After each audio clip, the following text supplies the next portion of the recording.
A ver, la historia del profeta bíblico no arranca como uno se imagina, ¿eh? No es en un monte solitario con una revelación divina espectacular, no, no. Empieza en un lugar mucho más, digamos, humano. Así que hoy vamos a meternos de lleno en los orígenes que de verdad son sorprendentes de esta figura tan pero tan icónica. Si digo profeta, ¿qué imagen se nos viene a la cabeza? Seguramente, ¿no? La de una figura medio mística, un tipo solitario que habla en nombre de Dios. Pero para entender de verdad de dónde salen, de dónde vienen, tenemos que hacer un viaje.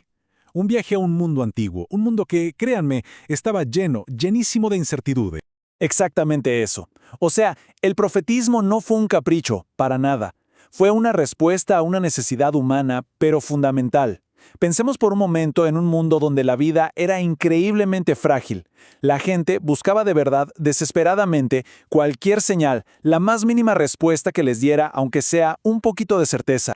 Y claro, esa búsqueda de conocimiento, en el fondo, era una búsqueda por la supervivencia.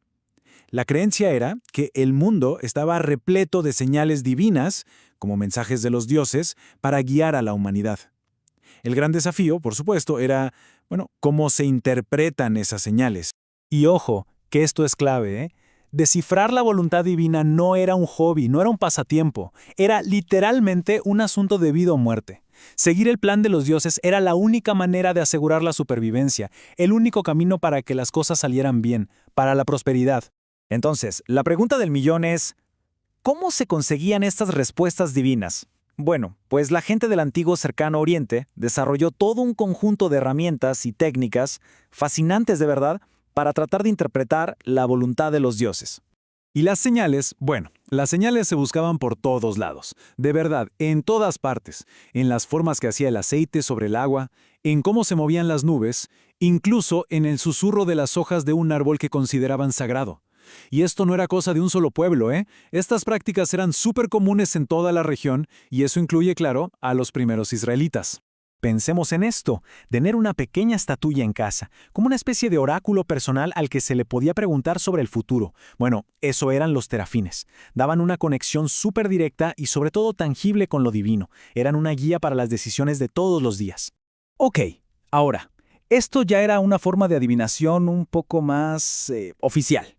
Es como una especie de lanzamiento de moneda sagrada. Se hacía una pregunta bien directa y estos objetos daban una respuesta binaria, un sí o un no, para guiar decisiones que eran realmente importantes. Y luego está el efod. Miren, el efod sigue siendo un poco un enigma para los historiadores, ¿eh? Pero su función sí está clara. Era otra herramienta más en la caja del adivino. Fuera una prenda, fuera un objeto, se usaba para consultar la voluntad de la divinidad. Muy bien, hasta ahora hemos hablado de objetos, pero ahora la historia da un giro y se enfoca en las personas. Porque, a ver, Israel no vivía en una burbuja, estaba rodeado de culturas que tenían sus propias figuras proféticas, y estas, por supuesto, influyeron un montón en cómo se desarrollaron sus propios profetas. En Mesopotamia, por ejemplo, había dos tipos principales de mensajeros divinos. Por un lado estaba el Barú. Pensemos en él como el erudito, el científico de lo divino que interpretaba señales con mucho estudio. Pero por otro lado estaba el Majú, y este era el canal directo. Era poseído por el espíritu de un dios y hablaba en su nombre, casi siempre en un estado de trance, de éxtasis. Y esta antigua carta lo deja clarísimo. Escuchen bien, aquí no estamos leyendo una interpretación de señales. No, aquí estamos escuchando la voz de un Majú. Es una orden directa, urgente, que la deidad transmite a través de su mensajero humano. Mientras tanto, los vecinos de Israel en Canaán, bueno, ellos llevaban el tema del éxtasis a otro nivel. Sus profetas entraban en trance usando métodos superfísicos, muy intensos, música frenética, danzas, gritos y a veces incluso prácticas violentas para poder alcanzar ese estado alterado de conciencia. Y es aquí, justo aquí, donde todo converge. Todas estas tendencias de la región, la adivinación técnica por un lado y el frenesí extático por el otro, se fusionaron en Israel. Y de esa mezcla nació su propio y único movimiento profético primitivo. Y esta idea de la transformación es fundamental. La creencia era que la experiencia del éxtasis era tan pero tan poderosa que la persona se convertía en alguien completamente nuevo, un hombre distinto, como dice la fuente. Pero, ¿qué significaba eso en realidad? Sí, un hombre distinto ¿cómo?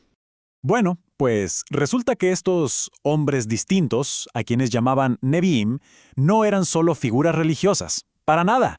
Formaban comunidades contraculturales, rechazaban la nueva vida en las ciudades, idealizaban ese pasado nómada de sus ancestros y, sobre todo, criticaban la desigualdad de la sociedad que se estaba formando. Eran, en pocas palabras, una voz de protesta. Y con esto llegamos a la etapa final de esta historia de orígenes, porque con el tiempo, el profetismo en Israel fue evolucionando.